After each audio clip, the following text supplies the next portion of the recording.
on NAF's YouTube channel, where first and foremost, I want to invite you to participate. I'm going to be moderating questions and feeding to our presenters as we have time throughout.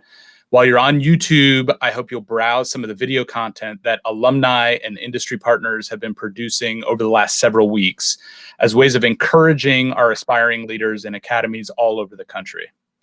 We offer them over YouTube so that anyone, if you know folks in your community, in your family who are seeking resources for continued work-based learning and planning in this time of pandemic, we invite you to join us.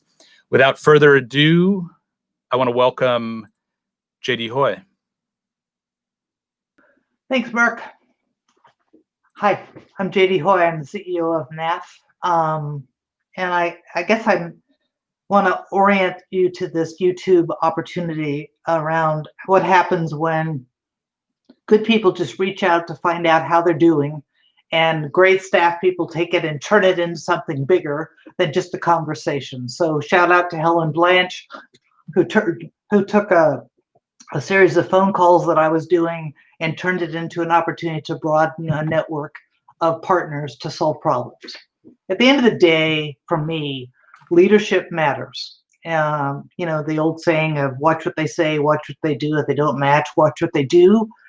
NAF has always been about the power of a public-private partnership. And in this moment of a pandemic, we're all in the same space together, having to figure out how to make sure that the values that we bring to the table around partnerships and equity and access is accomplished in this very challenging time. So we thought that one of the first questions on a leadership series that we ought to talk about is around technology and connectivity. But I want to give a shout out to that which allows us to do this, which is the Friedman Family Foundation, who has always believed in leadership mattering in the core of really changing how teaching and learning happens, and that young people can bring new excitement to learning by connecting with employers in powerful ways. So I'm excited to have 4 examples of leaders in our network, and there are many more out there, but I want you to get to know them the way I know them. So first of all, we've got Matt Zielinski, who's the president of North America for Lenovo, a NAF board member as well. Awesome guy. We honored him at a benefit that we did, and my favorite part of Matt was a student who was doing a fireside chat with him challenged him and said, "Hey, so you have such a great idea, give me an internship." And sure enough, Matt turned around and did that. So it's a statement of who he is. He walks the talk. He was challenged by a young person. As I understand it, Matt, you still have a relationship to this day with that individual, and I think it will change his life for the future. So a great example of what good leadership that's authentic, that walks the talk, looks like. We've got Yvonne Durant, who's the Chief Academic Officer for Dallas ISD. And this is a woman who, I have to say, lives the passion of system change for benefiting all young people. So I met Dr. Durant, and we jumped into a conversation almost immediately around how do we change the system to make sure that it's fair and equitable for all? And how do we take this moment where technology is so much better than it was 10 years ago to actually make it the bridge to the future for more young people? And this is a woman who spent 50 years, could have retired, did retire, got pulled back, and is so committed to system change that she's willing to keep in the fight. And it's not, as they say, it's not a sprint, it's a marathon. And so I'm very, very pleased to have Dr. Durant with us as well. We also have with us Nikki, although I believe she's going to be calling in with some technology issues, but Nikki's been with Verizon as the Chief Product Development Officer for Verizon and has been on the STEM committee for NAF for, oh my God, Nikki, I think it's been almost 10 years, and really helped us think about the power of STEM in relationship to the content that we build for schools. But Nikki is one of those people who believes fundamentally in the role of internships in delivering core content and inspiring young people to imagine a new future and understand that even in this moment of a pandemic, that it was worth it to think about virtual internships. Just because they can't come into the office, there's still an opportunity to engage them in real work-based learning opportunities, even through a technology-based strategy. I think the jury's still out as to whether it can fully replace the power of the personal, but I do think it has huge benefit and opportunity, and we're very blessed to have Nikki on our team. And then last but not least is Art McCoy, superintendent of Jennings School District in Missouri. Art has been just a cheerleader for NAF and driving for the 100% of everything. 100% of the kids get internships, 100% of the kids go to college, 100% of people graduate. He's all over, let's get it to 100%. And Art has been just this masterful kind of high energy cheerleader who has seen the power of partnership between employers with worldwide technology and Jennings School District, and has proven that you can get it done if your heart's in it. And it's a true partnership between industry and education. So I'm thrilled that everyone's here. And I want this to be intimate. I want this to be a dialogue. I don't want it to be a lecture series. So what I guess I would pitch out there is I would frame the two fundamental questions that I started with when I called around to a set of our districts. So it's early March, everything is shutting down. Schools are starting to talk about closing for the year. Industry, people are being laid off, unemployment's going through the ceiling, people are stressed. And so I made some calls around the network, and I kept getting these really interesting comments around opportunity. So I was really impressed by industry leaders and educators that could have been paralyzed in the moment, instead talking about the opportunity that it presented itself. That for 30 years we've been talking about advancing technology into the teaching and learning space, and a pandemic caused our system to have to respond immediately. And it was really inspiring to hear the number of people, rather than just saying, oh my God, we got to close everything down, turned it on its head and instead said, what can we do? How do we make this happen? So that was the positive. The negative was when I found out that so many of our young people may actually have only one device in their household to actually use for the opportunities that were being presented from the educational system through technology. And the good news is we had great partners like Verizon who offered free connected data for several months that allowed these families to have access to content. But there are long-term questions that I still have around whether or not we are going to be able to lean in on the equity agenda that we care so much about if we can't connect 100% of our young people to these opportunities. So let me just pitch that out there.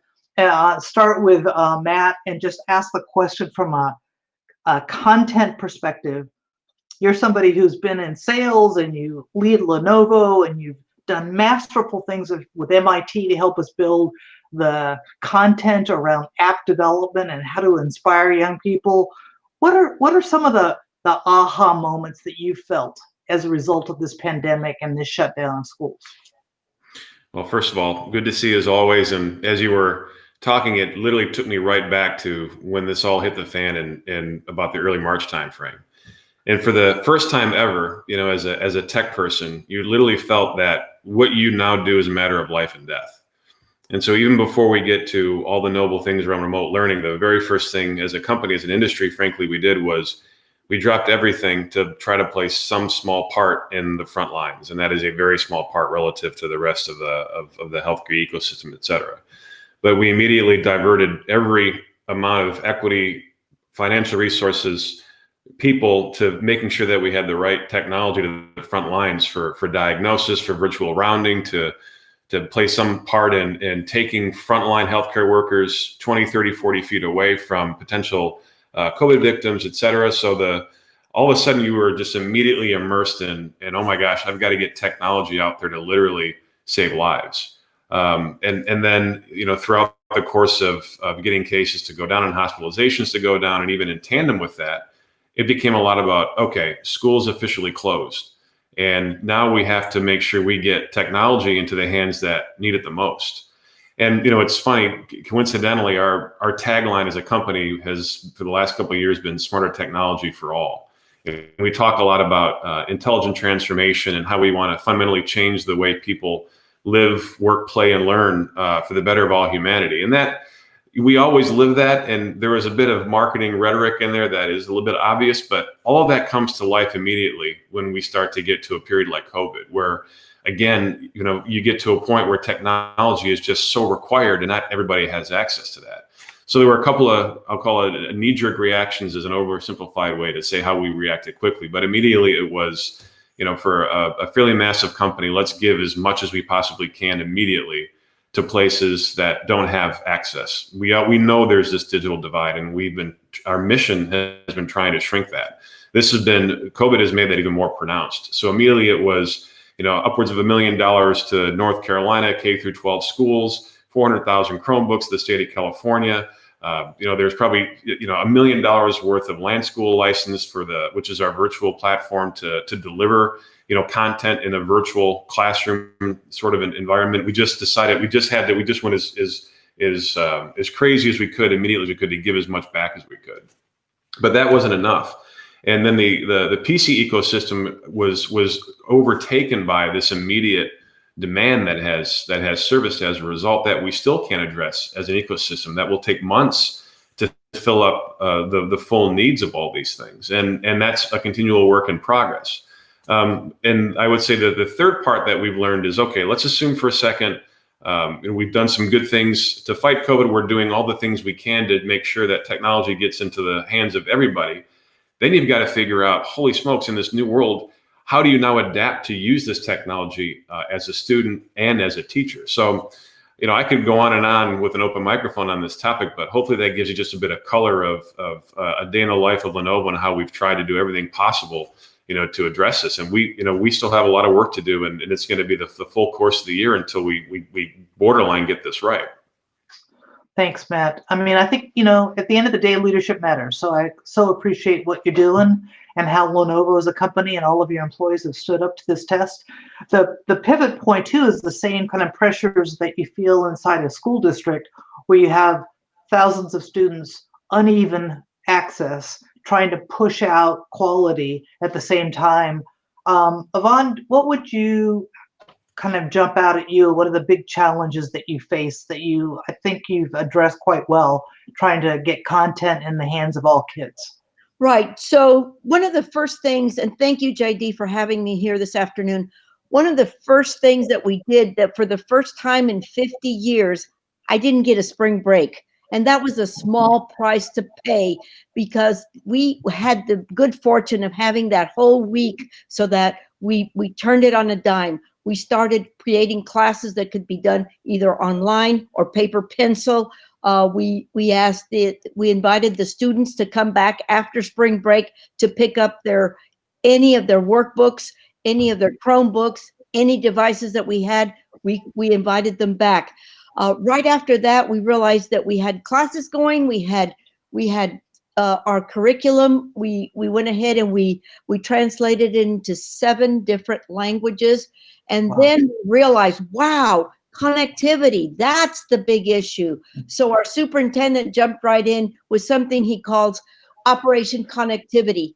We made sure we bought as many hotspots as we could for the students. So the board approved emergency measures to get those hotspots in the hands of children. So Dr. Hinojosa started Operation Connectivity at 3 levels. First of all, the city. The city jumped in with both feet, helping us in every way possible. Dallas Community Colleges jumped in. Chamber of Commerce jumped in. AT&T, Verizon, T-Mobile, Spectrum. Every entity. That wasn't enough. The state came back and awarded him and our Commissioner of Education, Marath, in Texas, as co-chairs of Operation Connectivity. So what the idea here is to make sure that connectivity is akin to the same thing as any just basic necessities: water, running water, gas, public transportation. So that's the first thing. The second thing is social justice. Children without connectivity are the ones that were being left behind. So we reached out even further. We had PBS give us some spots Univision gave us some spots. So we started creating lessons. The teachers came through for us like I've never seen. So every morning from 7 to 8:30, the students had lessons that they could watch on their TV. Nice. PBS is going to run our math lessons all during the summer because we found out something. NEA had run studies on what would it be like when the students got back after COVID-19. Well, we found out that math was going to be the biggest problem. So we've done a couple of things with math. We've done a bridge for math so that we're targeting some of the areas that were most hit by the lack of connectivity and devices, making sure that the children in those schools have it. So we're running a bridge program for them.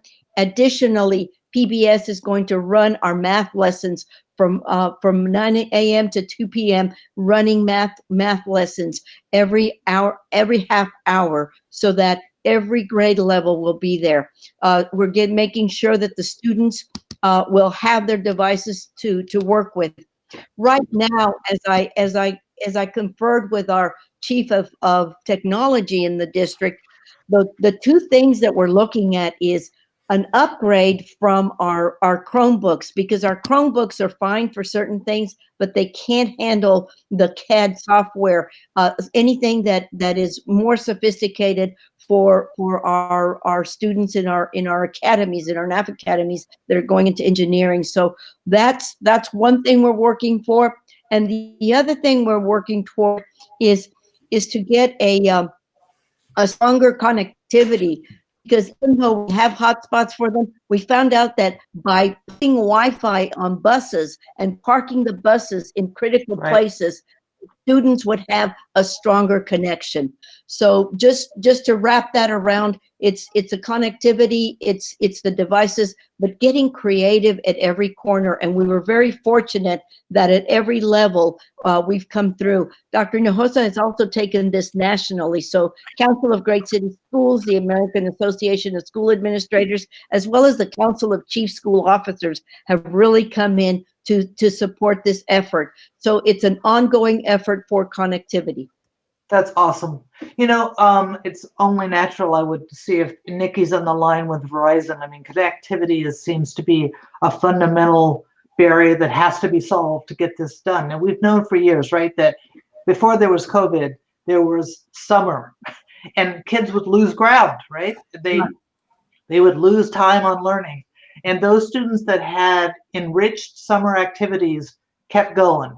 So apply COVID to this moment. It's how do we enrich this very difficult time? And technology is clearly seen as one of the solutions, but without connectivity, your resources are so limited that it causes that uneven deployment of opportunity that I worry about desperately in terms of when we come out the other side.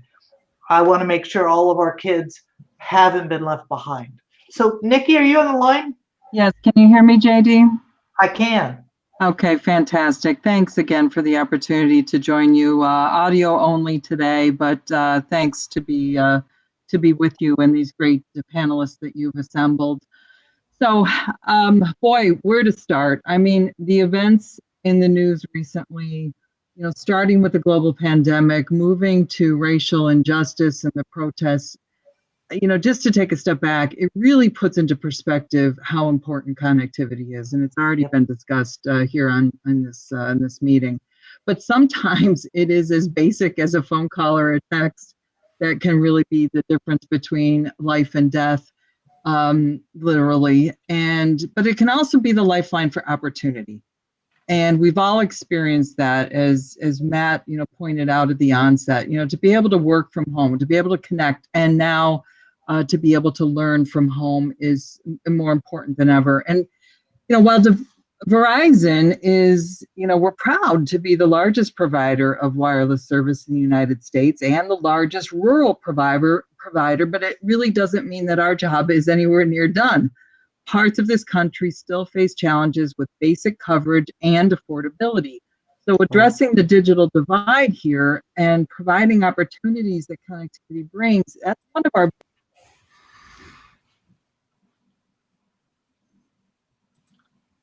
Speaking of connectivity, I think I lost you. Nikki, you there? We lost her, JD. Okay. Nikki, let us know when you're back in. This is, I guess we wanted to demonstrate in a moment the power of connectivity, right? So, Nikki, I know you have been such an advocate on connectivity, not just in terms of opportunity, but how we pivot from traditional internships, for example, to more virtual learning opportunities. And I know it's in the heart of NAF that this private-public partnership can't just be about getting content around education out to young people, but to get real experiences where they can use that content and apply it in ways that are meaningful, can change the world, can change their trajectory, can change their life. So, Nikki, I know you're a huge advocate for that, and we are fortunate to have you as part of our thought partnership to try to take this to the next step. So let me pivot to Art. Jennings, Missouri. How you doing? There he is. So what do you think? So much to say. I appreciate you first and foremost, my sister, JD. You are an amazing leader. I love you for who you are. And I always tell you that because it's sincere and the world needs to know it. And I'll say it like we do when we're talking on the phone. This place that we're in right now, I say welcome home to many people, because some of us have been in this situation. We've had the pressure on our shoulder for years before COVID and years before the protests. And now you have a lot more people who have now joined the struggle that you have been engaged in for decades and that I have been engaged in for decades. So it's cool to have a lot of new friends. And so I say that because that's the truth about who we are. So let me put it in like terms like only I can. We in Jennings closed the digital divide by giving every kid a computer and a laptop because it was the right thing to do before COVID. So when COVID happened, we were ready. And COVID simply exposed the inequities that are in the world, the injustices, the inequities and the misbalance and the power structures that lead to disproportionate populations being overly affected. COVID affected everybody equally, but as far as being able to hurt anyone equally, but the impact was disproportionate. And we've seen that across the nation. So those of us that's been prepared, excuse my phone, for the inequities way beforehand, we were a little ahead of the game. So we had the one-to-one already established. We also had a situation where the governor put us as leaders of the task force for COVID. So I had the privilege of giving him the recommendation to close all schools in the state of Missouri on the day of April 9th that we did for the remainder of the school year in the state of Missouri. So there's a few other points that I need to mention besides the fact that COVID just made very clear the inequities that are present within various homes. And it's not a black-white thing. It's a poverty thing for sure. And it's a many multiplicities of oppressions that we are struggling to make equal. But here's another one. Mental health. Leadership matters, wellness matters, and mental health matters. During COVID, everyone has been traumatized in some way. Before COVID, about 7 out of 10 Americans have been traumatized and experienced trauma. Now, during COVID, I separate everything into BC for before COVID, AC for after COVID, which would be 2 years from now, and DC for during COVID. So wellness and mental health matters. Connectivity is the way to stay well. So even though we're socially distancing, we shouldn't be distancing only socially. This is really distance socializing. And that's what cell phones, laptops, and Chromebooks and things of that nature allows you to do. It allows you to have distance socializing because we have to be connected to each other as humans. But here's some other things we've done. We've been giving 100,000 pounds of food away every really day at our 2 grocery stores that we own and operate as a school system. We have 2 health-based clinics and the only dental clinic in the state of Missouri at a school. We've been doing COVID testing at our clinics, which our communities needed. And all of these things show connectivity. We've been giving lessons on PBS in STEM areas, as well as language arts and more, where I had teachers on PBS to do that in the state of Missouri.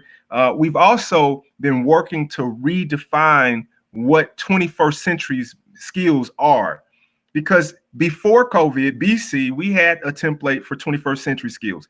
But in DC, during COVID, and AC, the world has changed. COVID changed us. And it was easier to stop everything because of COVID than it is going to be to restart and re-employ or recreate things in this new reality. So what are the 21st thinking skills that's needed for DC during COVID and for AC? It definitely includes technology, creative thinking, problem solving, but it also includes things like remote internships that I'm so thankful to Lenovo and to Matt and to his team, as well as KPMG, for allowing our students to be a part of that national program that you, JD, led.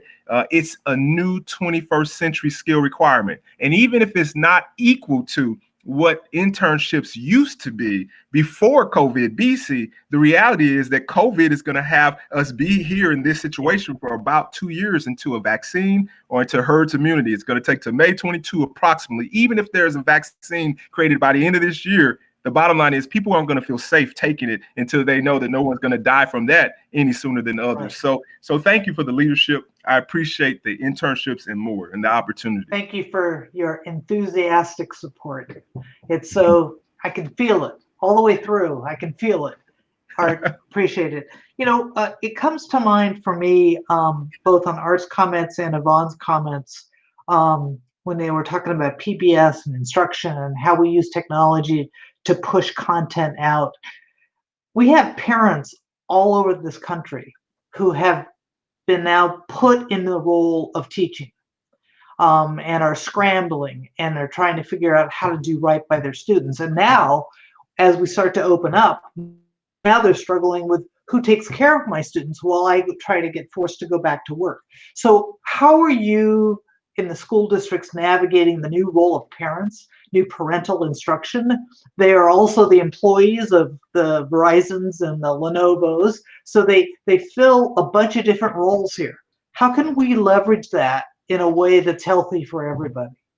So in Dallas, JD, what we're doing right now is two things. We're working internally to have lessons that we can either push out through the Chromebooks, now that every child has one, either through Chromebooks, or also we're having at school type lessons built. So we're building lessons that can be delivered in many different ways. That's one thing. Secondly, we're inquiring through our parents to see how many of them feel that their children would be comfortable in sending their children back, and some of them have to send their children back. So Right. we're surveying parents. We're pushing it out in all the different languages, like I said earlier, 7 different languages, so that we can hear directly from the parents. So right now we've got even almost like census takers. We're going door to door to make sure that we have that information back from parents,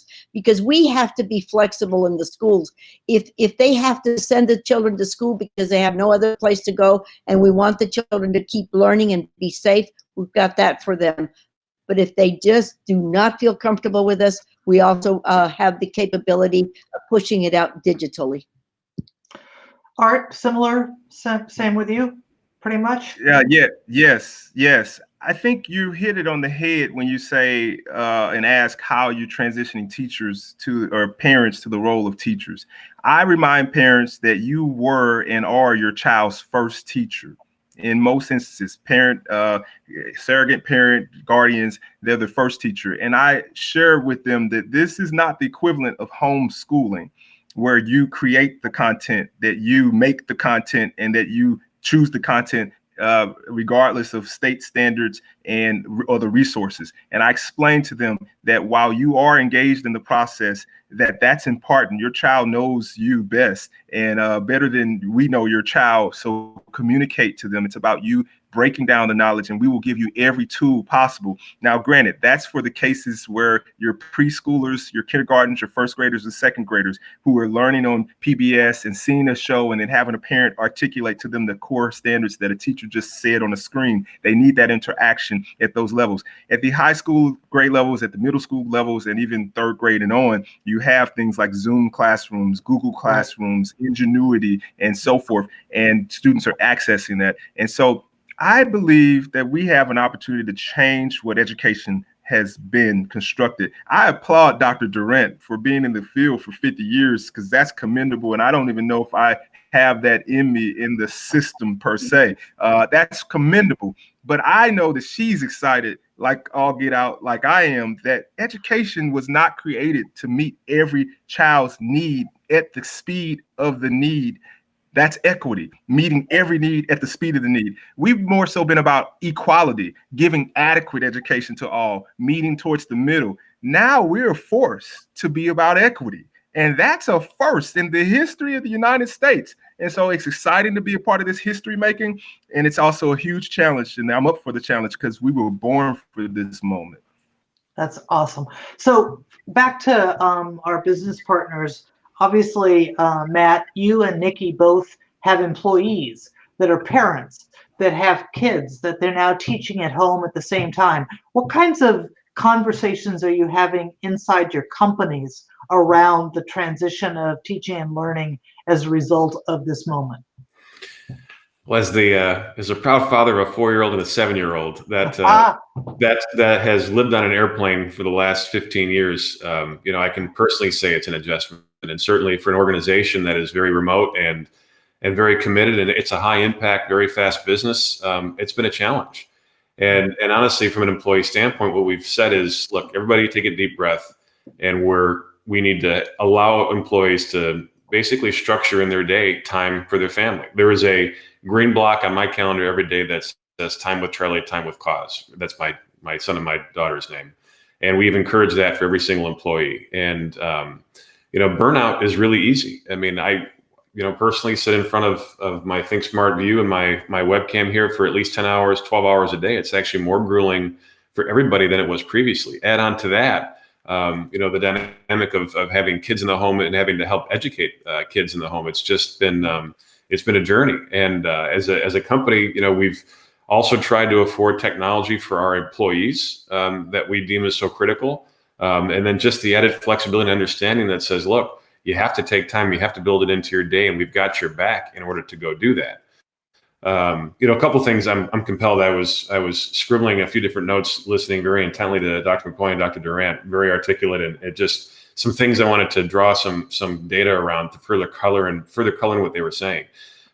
Our data indicates that 17% of the U.S. population has absolutely zero access to compute, specifically in the home. Another 18%, and Nikki is, by the way, I'm head of the Nikki Palmer fan club. She doesn't realize that, but it's just so bad she's not here with us because she's an amazing speaker and so bright. 18% we believe don't have access to connectivity. And then there's another 20% in addition to that just has some form of good enough compute and maybe mediocre connectivity. So just to draw some data around the size of this problem, here we are, a first world country, and that almost defines the digital divide there. And I think I will never speak for Nikki, but I think where we lost her was, how do you proliferate this as fast as you possibly can? And so much of this has to do with financial means and cost points and things like that. And if you look at what's happened in the computing industry, Chromebooks aren't that old. That's a 9-year-old technology. But one of the reasons that took off so aggressively is because you have price points that are $300 lower than what they used to be.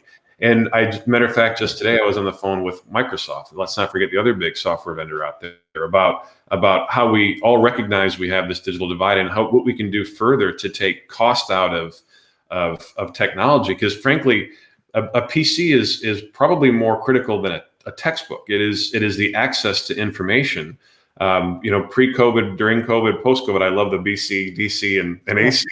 That's very smart. But look, I think the entire industry is committed to that. And again, I don't speak to our competitors aren't bad people; they're great people, and we're all in this together. And then, of course, there's this dynamic when you think about sort of distance learning and collaboration. And one thing I wanted to call out is it's not a big enough staff, but we have a team of people that are former educators. That have done a webinar and have a toolkit on Lenovo.com with Google and Microsoft on just how we think through the platforms that can be used to help distance learning and some of the changes that we see. And I'm sure I will not speak as an academic here, but thinking about the dynamics of learning together versus learning separately and how that manifests itself at a young age or an older age is just a problem that we're working together to try to solve. And think about, whether you're learning on your own or collectively in a classroom, and how, even having a rising first grade daughter, that's one of the challenges at the younger age is, at what point in time is there appropriate interaction with the teacher? Right. And then what happens when you sort of, go away from that? And even in some of the best schools that you would argue in the country, they haven't figured out how to do this perfectly at all. So the social divide really doesn't have a lot to do with just the ability to get used to this new world of distance learning that I think is going to be a journey for all of us. But what I would call upon is just like ourselves and our competitors and ecosystem partners, is I think we would do ourselves a good service to employ more educators that have lived a day in the life that can help us build the right tools and help us build the right software suites to really understand, how do you push content out? How do you manage content? How can you virtually be there if a student has a question? How do you make sure a student's not slacking around when, he or she should be focused on the problem at hand, but in a remote, world? So I guess what I'm trying to do is just reassure, our guests and also our educators that we recognize that there's a problem. It actually transcends the socioeconomic divide here, where we just have to get used to a new world of learning, and we recognize the criticality to proliferate that and make it, as near perfect as we can. Awesome. I think that the thing that I'm so proud of what you're saying is the underwrite. Everything you say talks about it as a we, not a me. Everything's about companies plural. It's about communities plural. It's about families. It's about the fact that just because you have an employee doesn't mean that they aren't also a parent, that they aren't also tied to a community set of activities. So I think that the answer is in this public-private partnership strategy. And I think, if nothing else, COVID stopped the world in a moment for all of us in a way that reinforces what we've known for a long time. I think what I worry about on the equity front and the access front is making sure that we get those robust, rich experiences to all of our kids. And I guess I ask Yvonne and Art to say, if you had to put a number on it, what percentage do you think of your student body right now is disconnected and you wish they were connected? Oof, yeah. In talking to my technology chief colleague the other day, he said, Yvonne, we have probably 30% of our children right now are not connected. And this is in every avenue that we've taken in calling parents, visiting parents, right. Every avenue we've taken, we still have not reached and have. So what's that number? 30% is what? Maybe about 600 some children. Yeah. So it's a huge number that we're not. Yet. You're right, JD. And that rests heavy on my mind, that we still have that many children out there that are not connected. All right. Yeah. I love JD and your question, because I was ready to teach your audience about the power of connectivity, to say that Nikki is powerful and she's amazing. She wouldn't have been on this panel, but the fact that she couldn't connect shows you the power of what we're talking about, that we're missing. Yes. We're missing all of her content, and she's helpless and not able to get on. And your question has made it about how many kids, what's your number? That's what every leader should learn from you. From this call, demand to know the number, search the number, make your superintendents get the number, get the resources to make it happen, because that's right. What it's going to take. Now, me personally, I have to say we have an advantage because we're smaller. We literally have only 20 kids who have no connection. And so, but my zip code of 63136, that's part my district, part the city, we literally had 11,000 kids within the zip code that I still serve that don't have connection. They're not under my direct leadership. So that's then why we have to go to the state level to say, let's work with AT&T, let's work with Spectrum, let's work with T-Mobile. Because one thing most of these teenagers at least have, and many of the parents, is this. And Correct. This has built in it, this has a hotspot built in it. And if you can get a free hotspot to any cell phone, then you've done something. But that takes a redistribution of resources, and that's at the heart of it. So most of the advantages are for those who've done, like you wisely suggested, partner with private corporations to already get resources.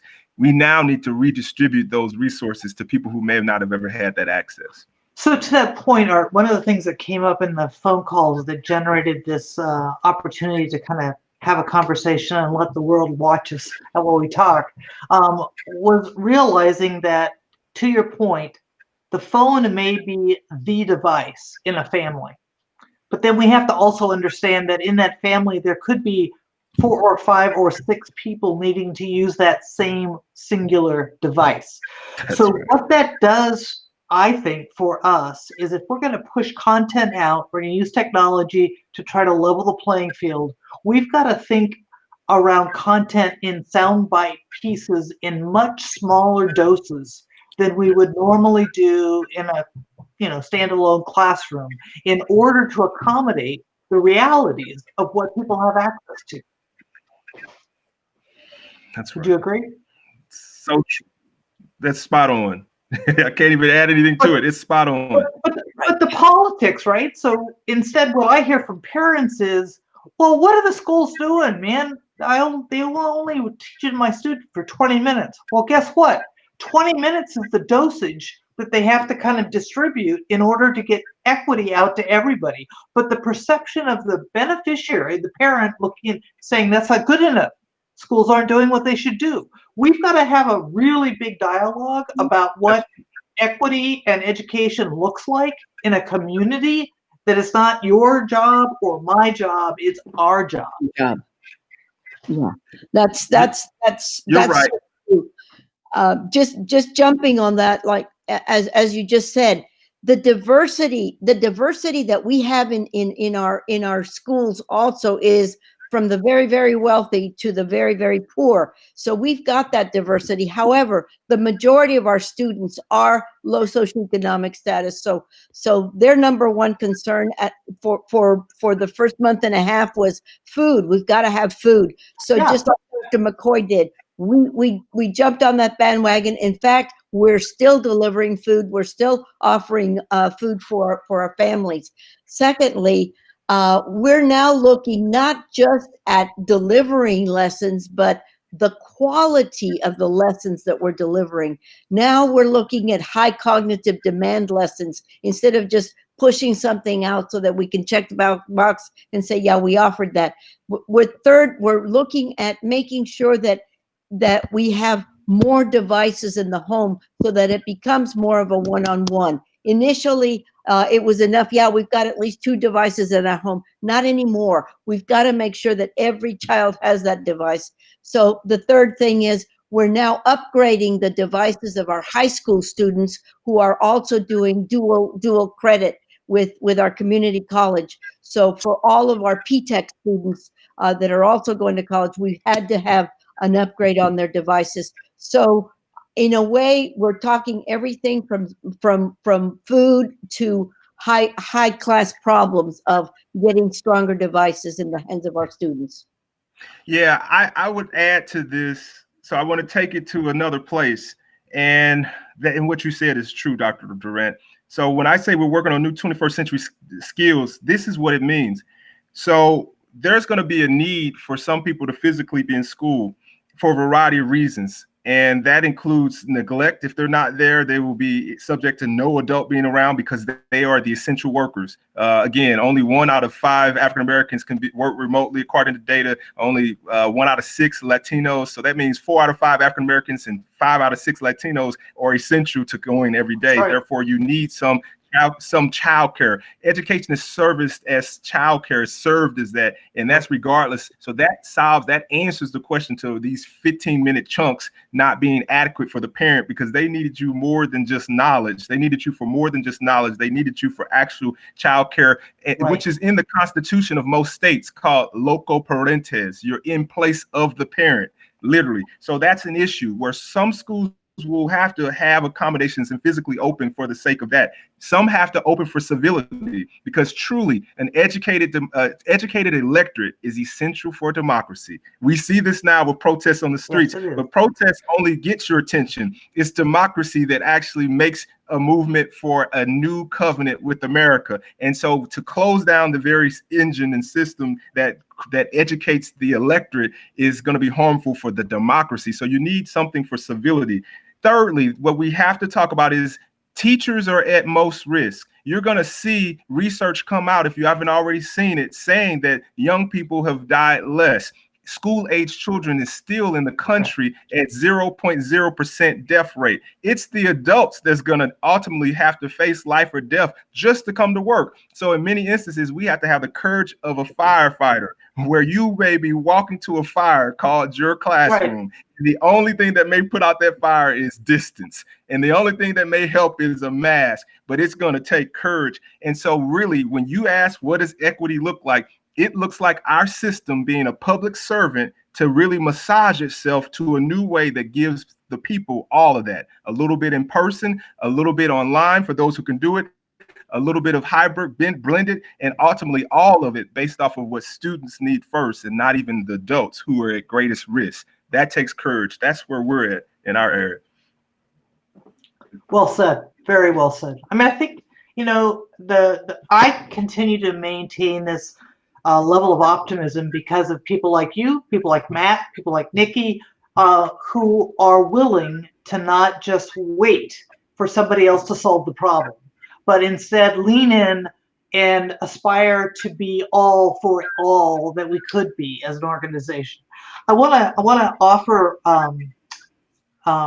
Mark the opportunity to weigh in if there are questions that have come out through the YouTube channel from others that Matt or Yvonne could answer. I appreciate it, JD. Yeah, this is actually perfect timing. I'm gonna oh, good. I'm gonna bring a couple of questions up here. There are a lot of questions on connectivity, and I'm gonna bring Matt up and see if we can't get to some of that. So there are a lot of questions about where the issues are in connectivity. So here's one from Phil Lohr asks, is the major issue a lack of PC or broadband connectivity of the device? And there are several like this. Keisha Taylor has, is upgrading devices the issue. And several others are sort of chiming in. What are your thoughts on that, Matt and Dr. McCoy? Are the things that you're noticing in your community that are more related to hardware versus broadband or vice versa?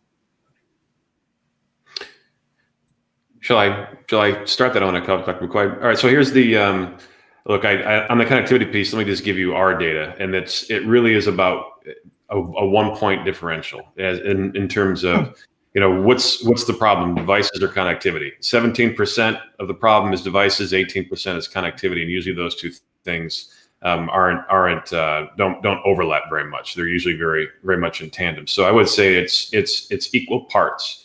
Certainly going out and most times going out and acquiring a PC is probably a little bit, I'll use air quotes, easier than putting up a new tower and putting new plumbing into the earth to get broadband access into a home. So I would certainly qualify the fix in connectivity as obviously much more difficult. And I'm not trying to be doom and gloom, but then there's this other issue in the PC world right now that is, and a lot of folks have mentioned it, this concept about it used to be one PC in the home and now it's one PC per person. That is not a US dynamic, only that is a global statement. And so we're seeing this huge surge in demand as every household tries to figure out a way to get one PC per person, which is just, the numbers are of course staggering. That's going to make it more difficult in the interim for us to get our hands on traditional Chromebooks, for example, just because there's been such an about face to something like that. But look what it does to connectivity. Right? Look what happens to connectivity as soon as we add all those numbers into households. The value of having everyone having that without the connectivity being solved at the same time, everything gets shut down. Well, can you break the internet? I mean, that was a conversation we started to have when we saw everybody all of a sudden vacate and work from home and go to school from home. And I'm not smart enough to answer that question, but it's people we're obviously concerned about it. But the one thing I will say is, as we think about, as a device guy, I heard, Dr. Duran talk about we need something that affords richer experiences for students that are doing CAD drawings or things like that. If we're in a school district, or we're in a world where we have the means to be able to do something that's a little bit richer in experience, I would argue, and again, we'll eat it. We're not making money in education, that we mutually sort of think about upgrading those areas to make sure that we save the more affordable devices for districts and areas that need it more dearly. If everybody in the world goes out there and buys $200 Chromebooks, we won't have enough for the end of the year. But if by design we have certain areas that are saying, hey, I might need something a little bit more robust, then that's going to free up every single unit that can be taken advantage of by a socioeconomic that might not have the luxury to go do that. Just a food for thought. I know budgets are tight everywhere, trust me, but it certainly would be a lot easier on providers like myself and our competitors if we had a full myriad of devices that we could sell them versus one or two. Awesome. Yeah. Some of the things that I've been thinking about is how we could take some of what we know matters pre-COVID in terms of the personalization, the social capital development that young people need. And with COVID, that personal connection has been snapped off and reduced. Many places are no longer doing internships. God bless Verizon and others who are willing to do virtual internship reviews, but not everybody's capable of doing that. What do we need to do in terms of developing core content in a way that can be pushed out through technology that brings some relevance and some of that social capital to our young people? It's what I worry the most about. It's not the getting what the knowledge is. It's the relationship building that builds powerful social skills that play exactly as Dr. McCoy mentioned around what a democracy looks like. It's about a community, and communities are built on people, not just knowledge and things. So how we think about NAF and tools and materials and getting those real life experiences out is what I worry a lot about, because I think it's the missing magic that turns kids around and sets them on a trajectory for a really powerful future. Yeah. Right. So one of the things that I found our teachers were really willing to learn how to help students connect through their chat rooms in the Google Classrooms. So as we built our Google Classrooms, teachers learning how to bring more students together and how to help them develop those skills in doing group projects together, because that will keep them talking, that will keep them connected, and stop any kinds of just individual type of assignments to our students. So we've had to pivot into how do we create lessons now that do connect the students one to another. But another part of this that I think is equally as important is the fact that we have put out there telemedicine and teletherapy, and we're finding that through our teletherapy and our telecommunications with our students, we're having a higher percentage of our students keep their appointments than when they had to go in person. So we're thinking, well, the stigma's not there. Well, people don't see you in a waiting room, so they're keeping their appointments. The same with our teachers in the training. Now, when we have 900 teachers sign up for sessions, we have 900 teachers show up. We've never had that in the past. So there's something to be said for speech therapy versus the teletherapy system, because once that child has their device and they can count on that speech teacher being there with them, they will continue with us. They'll hold on with us. So those are the very, very specific areas that we're very careful to make sure that we continue serving our children with. Yeah. So So it's interesting to me if you look at this camera, right? So we've got Missouri, we've got Texas, we've got North Carolina, we got California. If Nikki was online, it'd be what, New Jersey. So we're all over the country. What I would ask each of you to tell me is your projected prediction of when will school open and what will it look like? yeah, My goodness. yeah. Let me take my So, ball out. yeah, so that's a great question. That's the domain that I like playing in. And yeah, for a lot of reasons, that's the domain right there. And so let me just underline a few things that were said earlier before I answer that. There are going to be connectivity issues, and as you stated, the number of devices affect that. But I want to remind your educators on the line about Maslow's hierarchy of needs, as Yes. Dr. Durant pointed out. Food, physiological, shelter, roof over your head. Some people lost that from COVID. So you take steps back from unemployment, the highest unemployment rate, so forth. So Maslow's before Bloom is the key.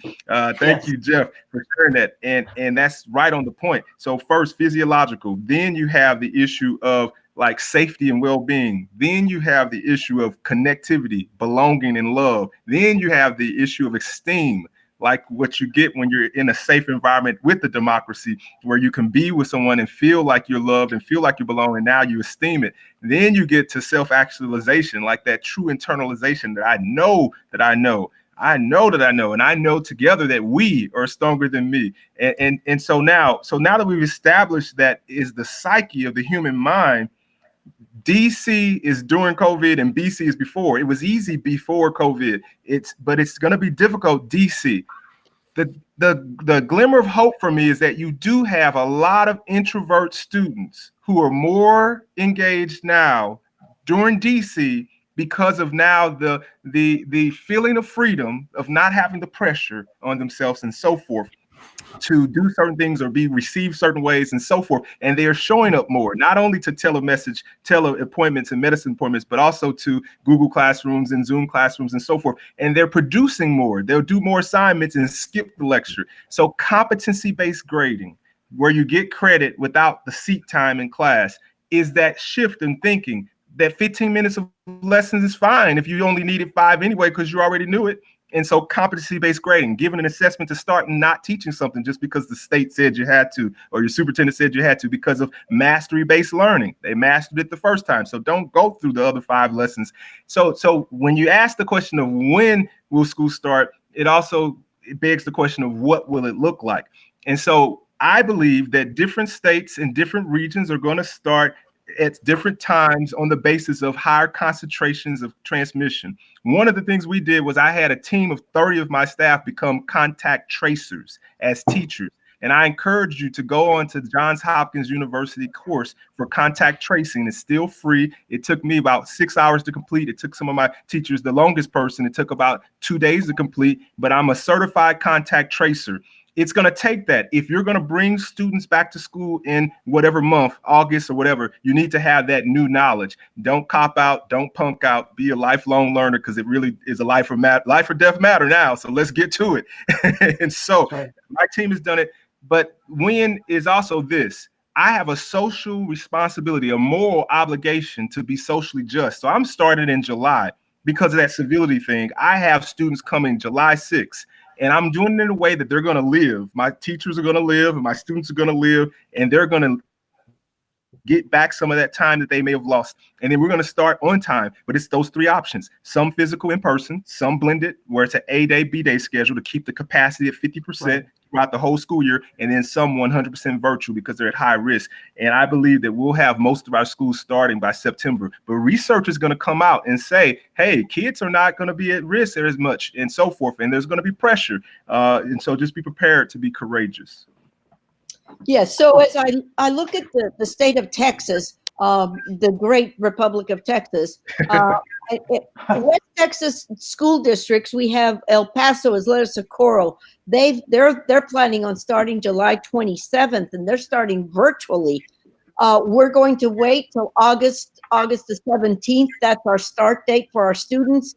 And as I said earlier, we're going to give the students the option, or the families the option. Those families who absolutely need us to have the students there, we're going to take them. But those families that have students that are fragile or they're afraid to come back, we'll also serve them virtually. Now, two things that are happening right now is that we've developed a playbook, and our safety playbook looks very different than BC, Doc. BC, that used to be a different kind of safety. Now our safety playbook talks about the type of cleansing that has to happen in the schools, the covers, the masks that we'll have for students, all the PPE equipment that we'll be providing our teachers, our principals. Everyone will have that equipment readily.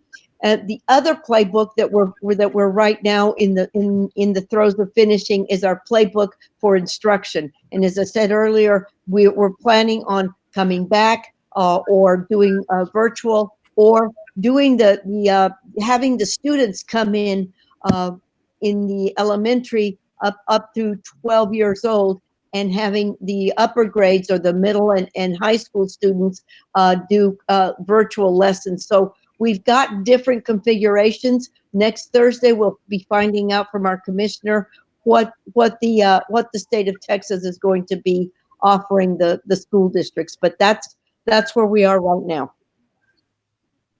Excellent. Matt, a comment just came up. I believe it was from Phil. And if I get this wrong, Phil, let me know. But I think it's a good shout out, Matt. I'd love your response as a NAF board member and a CEO of a major company who's in this space. The point is saying virtual workforces, working remotely, here to stay. We're not going back. It may look a little different, but the remote world, the technology basis is here to stay. So what should that mean in terms of what we think about the work that we're doing in preparing students for that future ready status? Well, I'll tell you, I don't know Phil Lore, but he's speaking my language with all of his comments there. So we should just give my email address and we can and he's also kind of a mind reader, because to marry this comment with the question about when we go back to school, which of course I'm totally unequipped to answer, I agree with the sentiment that is the following. This is good practice. I know it's different, and I know it's muscle memory that doesn't exist, that needs to be built. But interacting as we are right now, interacting on a day-to-day basis in a virtual environment is absolutely here to stay. You know, as we think about our reentry into the new normal, I don't think we'll have a full departure from the way it used to be. In other words, everybody works from home and offices go away. I don't think it works that way for us, but certainly there will be incrementally, that's even an understatement, more flexibility in how it is that we work. And if you think about the effectivity and the intimacy even of virtual interaction, I mean, people are seeing you in your home at 8 o'clock in the morning with a baseball cap on. I mean, people are, their kids are running into your office and they're saying hi to 200 people on a larger call, whatever it might be. There's something very interactive and intimate about this virtual environment that we're in. And productivity has gone off the charts to the tune of it being almost a problem. We're having burnout is existing like it never has before, and we have to encourage and remind people, hold the phone here, drop off. It's Friday. It's 4 o'clock. You've been on the video horn for 50 hours this week. Take a pause, and we'll see you Monday afternoon. Take Monday morning to exercise and just relax. There is significant burnout in this system. You and I have talked about some of the mental health aspects of this. And if I think about the other beauty of this virtual environment is, for example, at Lenovo, every Friday we have entire company all hands. So for North America, there's about 1,800 people that jump on the call. And on an average Friday, it's maybe 1,600, 1,400. It's just about everybody. And it's 30 minutes. And you cover the topics of the week. You do a quick business recap. We show some goofy pictures of some of the team meetings that have had all day. We have tearful conversations. 2 weeks ago, it was a lot of tears and a lot of pain that was shared. And I would argue, even though we're not in the office together, this bond and this closeness that we have experienced is unlike it's undescribable. And as I think through that in a corporate world, I wish so terribly as well that my kids felt that connected in school. And I don't know how that comes to life in curriculum with if there are structured Zoom meetings, and maybe that exists at higher grades or other schools, but there's absolutely a way to grow close in a virtual environment. And I think that's a great skill for our kids to practice, for all ages. So I could go on that one, and I hope that colors in Phil's comments last question. JD? Yes. So from the control room, I have some questions here lined up for different participants, and if you're okay with it, I'll start shooting. All right. So Sure. I have a great one for Dr. McCoy. Tiffany asks, how can we change the policies that require students to meet seat time versus, as you stated, graded on competency? Who would you start that advocacy effort with? Sure. And I'm going to hit about 6 questions with that one question, because I saw the questions, starting with this one. So first, every state has a state statute around competency based grading already. If you look in your CTE statutes and your departments of education, look at CTE for career technical education, and you should see competency-based grading is a part of that. And you simply, if you don't have a district policy already based off of those state statutes that's been approved by various administrations, but you should have a district policy on it that says competency-based grading is permissible. Competency-based grading is permissible. So bottom line is, go find your policy or ask your principal and or superintendent to give you that policy from the CTE section, and then ultimately read it well and start to use it. A lot of people feel scared and afraid to start it because it's different, but now it's necessary. And so competency-based grading is simply where you give the final grade, the final test or district approved assessment that covers all the standards. And if a kid scores a passing score as set and determined by your district, then they get the credit. For our district, 70 is passing for a pass-fail grade. 80 gives you a B, and a 90 gives you an A. So you get an actual A if you didn't sit one day in that seat, but passed the district-approved algebra in the course exam, for instance, for Algebra 1. So that's on that one. On the other issues of how do you have like post-secondary support for high schoolers and so forth in this era, because I saw that as a question. My whole point is this, and mental health support, because that was another question. How do you help social and emotional development? Teachers are going to have to become life coaches. Yeah. There's other duties as basically designated or as described. Other duties as assigned is in everyone's contract, administrators and teachers. And teachers, as well as counselors, as well as principals, as well as secretaries, we all must become life coaches, which means that you're giving that 30-minute mental health, mind, body, soul. I would ask you to look up We Teachers Hub, which gives you a list of resources for mental health, separating it to mind, body, and spirit. And you spend a little bit of time every day in each one of those rooms. There's really 4 rooms. There's the room of the mind, the room of the body, the room of the spirit, the room of the soul. And you need to spend a little bit of time in every one of those rooms, 30 minutes, an hour. Self-biofeedback, that's essential.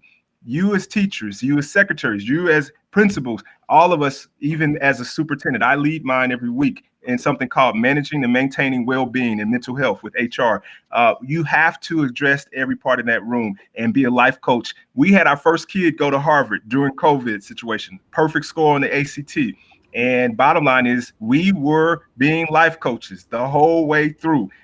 This kid and our first kid in our district to get a perfect on the ACT and go to Harvard. But that's because we shifted from our job and our position to a life coach.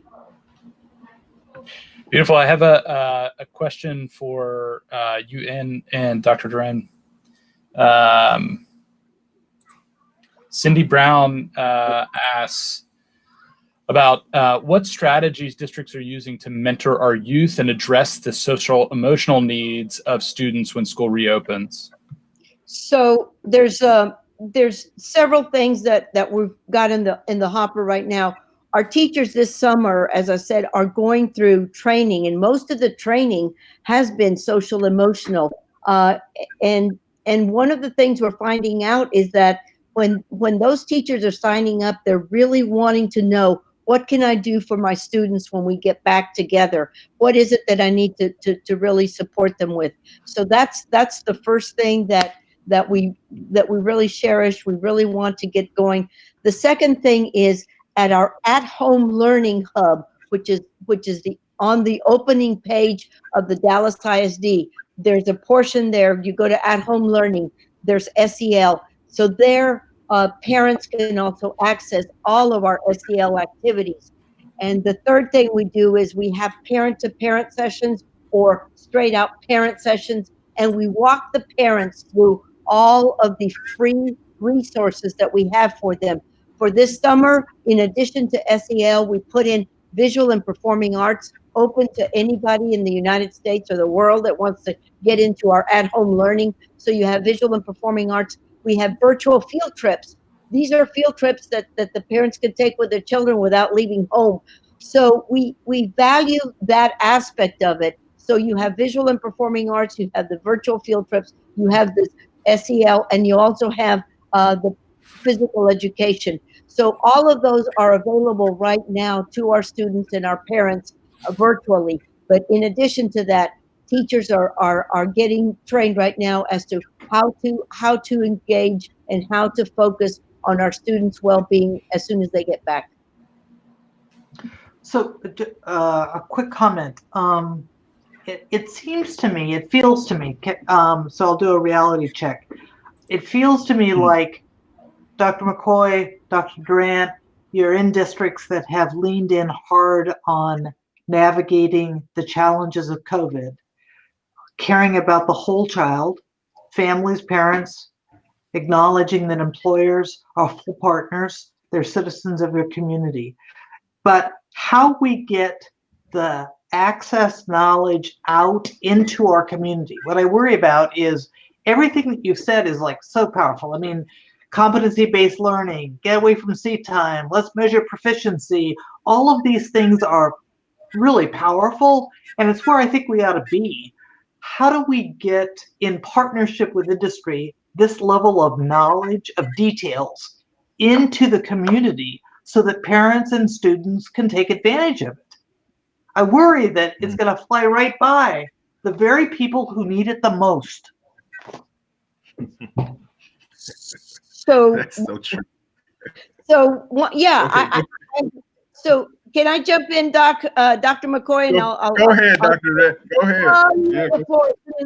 So one of the things that was really exciting to me is to see that our teachers were connecting with our students all the way through. And so that connectivity was not always online. It was telephone, it was texting, it was calling, and in some cases, actual visits to the home. So we've connected with a wide variety of our students, and we've almost completed all of that connectivity, which is not all internet connectivity. It's person-to-person connectivity. So that's one way that we've done it, and we did that very purposefully. That was our number one. It was almost as if we were taking roll for all of our students every day. So every day, every child mattered, and every day, every child counted. So that was the first thing that our teachers and our principals, our social workers, everybody went out to do. The second thing that to me is just critical is that we're very, very fortunate to have every one of our TV stations in town are very in tune with what we're doing. So whether it's Univision or any other cable channel that we've got in the city, they have all given us time to make sure that we get these lessons out. And I talked about these lessons earlier. What I didn't say is that in between each lesson, they're also allowing us to have a little public service announcement. So in those public service announcements, we're able to tell the parents other things and other resources that they can access as we go forward. Awesome. Yeah. You know, just something that pops up for me big time. I worry about the stuff I'm hearing right now in terms of the economy, the unemployment rates, the people not being able to pay the rent. I mean, we have a financial reaction going on in this country around COVID as well. And I'm starting to hear from states and local districts about budget shortfalls. And I'm also at the same time I'm hearing that, I'm hearing from educators saying, I didn't sign up for this. So I think we've got this moment where we're going to have financial pressures as well as a whole new world. We're asking people to lean in partnership with us. I think it's a wonderful opportunity, Matt, for companies to partner with schools to get after kind of the 2.0, the post-COVID experience, and talk about what teaching and learning looks like and the role that employers can have helping schools get to the next level. Nope, I agree. I think it takes, like so many things in so many activities in our lives right now, it takes a lot of listening first to seek to understand these things. And I'll be candid, as a company, a lot of tech companies out there think they're the smartest people in the world and they just design stuff, but they don't really design stuff in a lot of iterative conversations with people that are going to use their technology. And we've actually prided ourselves a bit on that. And so I think by doing a better job of listening, we can continue to design stuff that addresses all these problems that we've talked about. And I think it's, if I'm hearing certain themes, it's, distance learning. Let's assume you have the device is still a challenge. So do we have the right distance learning software that can take the curriculum and deploy it in a way that makes sense? And I think the way as an industry we help shape that is by hiring more educators that have lived a day in that life, that can empathize with what works and what doesn't, and use them and work with them in this iterative process to go off and design that. And I think, we've talked a lot about the proliferation of this technology, and that's really on us as an ecosystem to continue to strip out as much cost as we can, and working with partners to say, look, this isn't about money. This is a humanitarian exercise, and we have to continue to think about it that way, where it's life or death, and we've got to find a way to sort of vaccinate, if you will, this community of students that needs to learn and make sure that they can learn in a way that was just as effective as previously. And then also, there's something about this in-person part of being in school that is immersive in two ways. Number one, experiences, and number two, socially. And if I think about full immersion in an in-class environment without leaving it, virtual reality was just starting to sort of pick up before all this stuff started to happen, and that's take a bit of a back seat. So to continue to allow ways to take kids out of the classroom on field trips to the Parthenon or to Mars, without having to put VR headsets on, how do we do that more effectively as an ecosystem? And then also, this social part and the mental health part of this thing is also something I think as an ecosystem we can help address. And all that comes together most effectively if we work more closely with educators and schools. And we have a lot of customers and a lot of partners out there that's what they do. But I think we have to flip this around and just be far more collaborative than ever before. And honestly, it's something that's just very doable, just a slight nuance and an angle that and the way we've been working for all these years. Yeah, I want to chime in to underscore two things. One, that JD asked about these great ideas, how do you make it put into action? And then Tiffany asked, where do you start? I'm going to be very candid and honest, as always. I'm always honest. I'm going to be forthcoming, which means saying more than you have to. So forthcomingly speaking, when education has to start making the cuts that business has already made with layoffs and furloughs, that's when superintendents and principals start to say, oh yeah, we have to do competency-based grading because we don't have enough staffing to still get the course load for the kid to graduate. And so the attrition will then lead to how do we still meet the education need without hiring new people? And so to Tiffany, I would say start. If you have the burning as a teacher, go tell your principal, I want to do competency-based grading and help me do it. Give me the policy, because they have a responsibility and an oath in their contract to follow policy. So they'll help you before it's a budget cut situation. But the bottom line to JD's question is how do you really get these ideas happening? You have to paint the dreary negative picture that if you don't, then this is the only way you're going to be able to do business, because you're going to only have like 1/10 of your resources or half your resources. And to the Matts of the world, who I love, I mean, I love how young Matt looks. That just makes my heart happy. I'm going to be happy for the rest of the week because of his age alone. I have to tell you that. I mean, I really feel that in my spirit. That's in my spirit. I just have to say that. I'm sorry. I'm being forthcoming still. Well, hey, 41 going on 65. It's all good. That's a blessing. Stay 41. We need you for those 20 years. but if every one of those Chromebooks that he gave away, 400,000 of them, came with the MOU to the districts, which I know they did, that said, we implore and urge you to use competency-based grading and mastery-based learning with these devices, that's the power industry has to move these school districts much faster. And JD's the person to put us in one room to have it be said and supported, where she then steps in and says, yeah, and we'll add our internship virtually by virtue of that usage of this device. Those are the new MOUs. That's the future. That's 21st century. That's how we do it in DC. We're doing COVID. That's music to my ear. I know Dr. Durant would say the same thing to Matt. She said the same thing to Nikki and I sitting at a table at her school district a couple months back before COVID, where she said, if you really want to leverage systemic change, you as a company and partnering with us as a district can lay out a set of objectives that drive us in the direction we both want to go. But you know what? We aren't universally all on the same page. So use your leverage to drive us in a way that benefits kids. So. That's right. So on, to that point also is that in talking about competency-based in Texas, our superintendent has started that conversation with our commissioner. So that conversation is on the table, but it's going to take pressure from a lot of different points, because it is in our state statutes that we're down to minutes based, not just days and hours. We're down to minutes based. So if we're going to change that being from minutes based to competency based, it has to go through change of law, not just policy. That one would be an easy one for us. The harder one is to have the state change it, because if we're not in compliance with them, then we don't get funding from the state.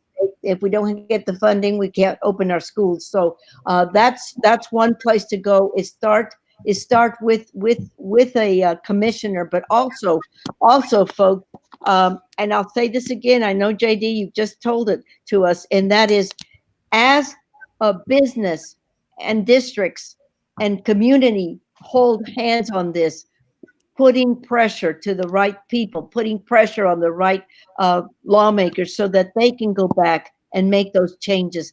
I think that's when this is going to happen, because it will never again be business as usual. We're going to come back. It's post-COVID will be something very, very different than what we were before we came into this pandemic. That's right. So, and that's so correct, Dr. Durant. You're all rock stars. I love you. You represent why I believe so passionately around public-private partnerships and that leadership matters. You guys are awesome. Our time is already up, so I need us to sign off. But what I want to say is that this is not the end of this conversation. I'm going to lean on all of you to get after this problem, because I think that with the magic that's around this table, this is something that can be solved, and our kids deserve it. Absolutely. Totally agree. Thank you, JD. Thank Love you for it. the opportunity. Thank you all. Art and Matt, Thank I you. already love you, and I haven't even hugged you yet. So, JD, I'm your ardent fan. So, As soon as we can travel, I'm going to Missouri and I'm going to Dallas. I can't wait. Yeah, virtual hugs all around. All right. That's right. Good to see everybody. Take care. All the best. Exactly right. Much love. Thanks, JD. And keep up the great work, Dr. Durant.